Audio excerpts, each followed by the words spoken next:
اس انوکھی کہانی کی شروعات تب ہوئی جب ویران اٹلانٹک اوشین کے بیچوں بیچ ایک برٹش مرچنٹ شپ گزر رہی تھی۔ اس کے کیپٹن کا دھیان بہت دور کھڑی ایک شپ پر گیا جو نہ ہی آگے بڑھ رہی تھی اور نہ ہی ان کے سگنلز کا جواب دے رہی تھی۔ قریب جانے پر معلوم پڑا کہ یہ شپ ویران سمندر میں اکیلی صرف لہروں کے سہارے کھڑی تھی۔ حیرت کی بات تو یہ تھی کہ شپ کے اندر کریو ممبرز کا سارا سامان اور کارگو بالکل صحیح سلامت موجود تھا، لیکن اگر کچھ موجود نہیں تھا تو وہ تھے خود کریو ممبرز۔ یہ ہے میری سیلیسٹ کی وہ داستان جس نے پچھلے 150 سالوں سے ہسٹورینز کو پریشان کر رکھا ہے، وہ راز جسے سمندر کے علاوہ کوئی نہیں جانتا۔ انسیڈنٹ ٹی وی کی ویڈیوز میں ایک بار پھر سے خوش آمدید ناظرین۔ اس شپ کو 1861 میں کینیڈا میں تیار کیا گیا اور اس وقت اس کا نام ایمیزون رکھا گیا تھا،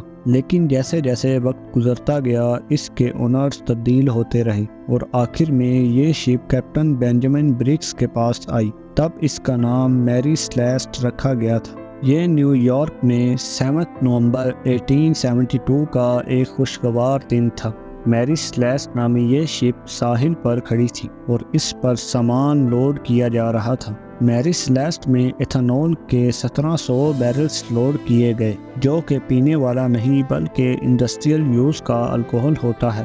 اس کو یہ سارے بیرلز نیو یارک سے اٹلی کے شہر جینوا تک بذریعہ اٹلانٹک اوشین لے کر جانے تھے۔ اس شپ میں ٹوٹل 10 لوگ سوار تھے، جس میں شپ کے کیپٹن بینجامن اسپونر برگس، ان کی بیوی اور ان کی 2 سالہ بچی سمیت 7 کریو ممبرز بھی موجود تھے۔ سفر شروع کرنے سے پہلے شپ میں کسی قسم کا کوئی مسئلہ نہیں تھا اور وہ آسانی سے بنا کسی رکاوٹ کے سفر پر روانہ ہو گئی۔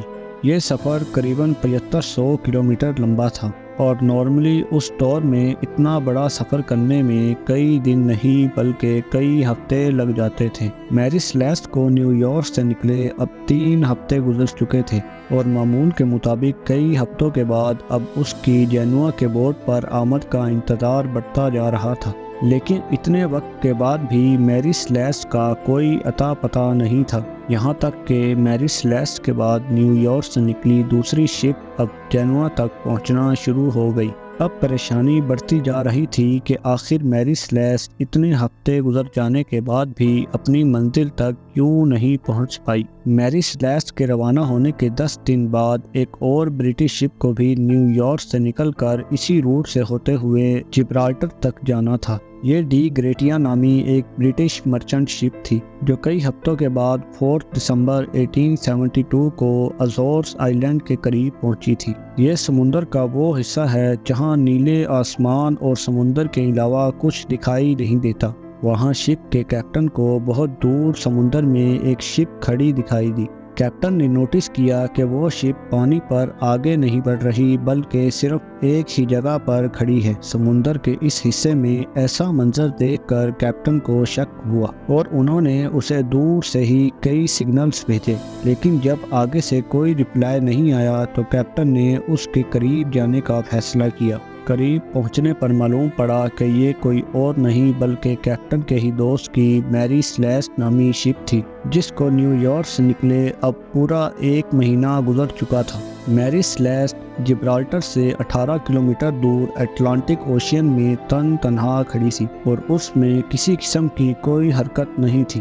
ڈی گریٹیا کے کیپٹن نے اپنے کریو ممبرز کو میری سیلیسٹ میں بھیجا، جہاں وہ سب یہ دیکھ کر حیران رہ گئے کہ شپ پر کوئی بھی موجود نہیں ہے۔ 1 مہینے پہلے جو نیو یارک سے 10 لوگوں کے ساتھ نکلی تھی وہ سارے لوگ آخر سمندر کے بیچوں بیچ کہاں غائب ہو گئے؟ یہی سوال اب ڈی گریٹیا کے کیپٹن کو بھی کھائے جا رہا تھا۔ پہلے تو ان کو لگا کہ شپ پر کوئی حادثہ ہوا ہے، لیکن جب انہوں نے میری سیلیسٹ کا جائزہ لیا تو پوری شپ بالکل صحیح سلامت موجود تھی۔ کیپٹن اور ان کی فیملی کا سارا سامان اور کریو ممبرز کے کپڑے تک بھی بالکل ان ٹچڈ حالت میں موجود تھے۔ نہ صرف اتنا بلکہ جو بیرلز لے کر وہ جینوا تک جا رہے تھے وہ بھی بالکل صحیح سلامت پڑے تھے۔ تھوڑا اور جانچ پڑتال کے بعد کیپٹن کے روم سے ایک لاگ بک ملی۔ یہ لاگ بک پہلے شپ کیپٹنز اپنے پاس رکھتے تھے جس میں شپ کی مینٹیننس اور ایشوز کے بارے میں لکھا جاتا تھا۔ اس لاگ بک میں میری سلیسٹ کے کیپٹن نے آخری انٹری 25 نومبر کی صبح 8 بجے کی تھی، یعنی جس دن یہ شپ اس حالت میں پائی گئی تھی اس سے بھی 10 دن پہلے۔ اس کا مطلب تھا کہ قریب 10 دنوں سے یہ شپ بیران اٹلانٹک اوشین میں کھڑی سی۔ ڈی گریٹیا کے کیپٹن یہ سب کچھ دیکھ تو رہے تھے لیکن ان کو کچھ سمجھ نہیں آ رہا تھا۔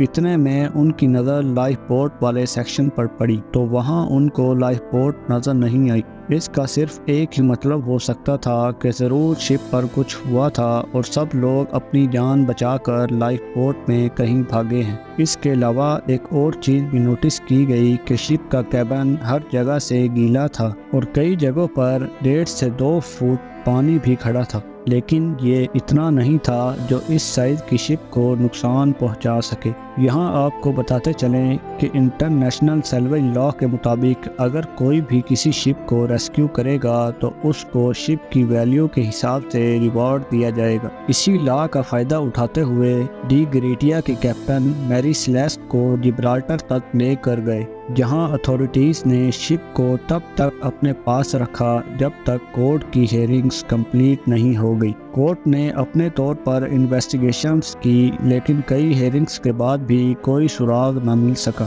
کورٹ ہیئرنگز بھی جب اس معاملے کو سلجھا نہ سکی تو لوگوں نے طرح طرح کی باتیں بنانا شروع کر دی۔ کچھ نے کہا کہ آسمانی مخلوق میری سلیسٹ کریو کو لے اڑی تو کئی نے کہا کہ سمندر کی کوئی بلا نے ان پر حملہ کر دیا ہوگا۔ اس طرح کی تھیوریز تو بہت ہیں مگر کوئی ایک تھیوری بھی ثبوتوں کے ساتھ پروو نہیں ہو سکی۔ 150 سال سے زیادہ کا عرصہ گزر جانے کے باوجود بھی اس مسٹری کو آج تک سلجھایا نہیں جا سکا۔ میری سلیسٹ کے ساتھ کیا ہوا تھا، کن حالات میں کیپٹن نے شپ کو چھوڑا اور پھر وہ سب کہاں چلے گئے، یہ راز بھی شاید کیپٹن بینجامن برگس کے ساتھ ہی چلا گیا۔ امید ہے کہ انسیڈنٹ ٹی وی کی یہ ویڈیو بھی آپ لوگ بھرپور لائک اور شیئر کریں گے۔ ملتے ہیں اگلی شاندار ویڈیو میں۔